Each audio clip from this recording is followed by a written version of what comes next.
Aimeriez-vous apprendre à jouer avec l'intensité de votre séance de yoga lorsque vous créez votre propre séance de yoga ou même lorsque vous allez dans un cours de yoga ou que vous suivez une des séances de la chaîne YouTube de Diva Yoga? Comment on fait pour avoir plus d'intensité, avoir plus d'énergie, rajouter plutôt de la force, de la stabilité? C'est ce qu'on voit aujourd'hui et c'est ce que nous explique en fait le troisième chakra.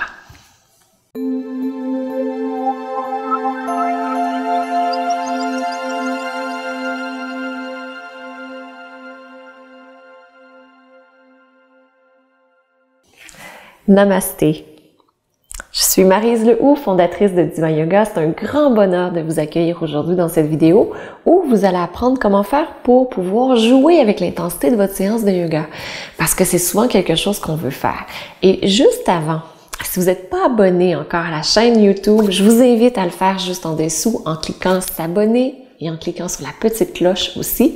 Et peut-être que vous connaissez ou non la méthode de l'arc pour pouvoir créer sa propre séance de yoga. Si vous la connaissez, c'est super. Je l'ai partagé, je l'ai expliqué dans le cadre du programme Souple, Active et Sereine et aussi évidemment dans la formation de prof de yoga. Mais si vous la connaissez pas, je vous invite à la télécharger juste ici. Ça explique quelle posture on met en premier lorsqu'on crée sa propre séance de yoga, quel est en fait le déroulement idéal pour créer une séance de yoga. Et avec ça, une fois qu'on a établi, voici ce que je veux avoir comme posture, on se dit, ben là, est-ce que je veux plutôt avoir une intensité faible, moyenne ou beaucoup plus intense? Est-ce que j'ai plus envie de créer de la stabilité, de la force, ou si j'ai plutôt envie de générer de l'énergie? Comment je peux faire?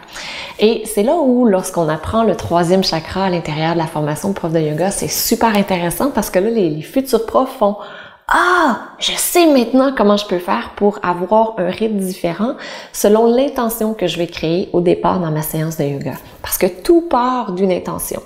Qu'est-ce que je veux accomplir lorsque je vais faire ma séance de yoga? Donc, c'est super important de déterminer quelle est mon intention. Et si je veux avoir une intensité qui est plus grande pour avoir plus d'énergie, qu'est-ce que je peux faire? Et si je veux avoir une intensité qui est plus grande pour avoir plus de stabilité, de renforcement musculaire, de renforcement de l'esprit aussi en même temps, qu'est-ce que je peux faire? Donc là, je vais vous donner mon truc qui fonctionne super bien, qui est associé en fait au troisième chakra parce que c'est le troisième chakra qui nous permet de passer à l'action, de passer dans une action qui est consciente et non pas juste un mouvement aléatoire, mais là où on décide, voici, c'est ce que je veux faire avec cette intention. Donc voici, c'est très très simple. Lorsque vous voulez créer de l'énergie, lorsque vous voulez augmenter le feu intérieur, lorsque vous voulez créer de la chaleur, mais vous augmentez le rythme, donc vous bougez plus rapidement. Vous aurez des postures de yoga qui vont peut-être varier en intensité, mais juste le fait de bouger plus rapidement, dans la conscience et dans la respiration, bien évidemment, va vous aider à créer cette chaleur, cette énergie. Donc, c'est ce qu'on veut faire lorsqu'on est plutôt en début de séance. Après avoir fait les échauffements, c'est là où on veut aller lorsqu'on fait les vinyasas, lorsqu'on fait les flows, lorsqu'on enchaîne les postures les unes après les autres pour créer le feu intérieur, le feu de la transformation du yoga. Et par la suite, qu'est-ce qu'on fait lorsqu'on veut développer de la stabilité, lorsqu'on veut développer de la force? Là, on va bouger beaucoup plus lentement pour être stable, pour avoir des fondations solides, pour avoir une base sur laquelle on peut construire par la suite et sentir, surtout lorsqu'on fait des postures qui sont plus difficiles, pas sentir que la base s'en va à gauche, à droite, mais vraiment une bonne stabilité. Donc, beaucoup de force. La force aussi, on va la trouver lorsqu'on va bouger plus lentement.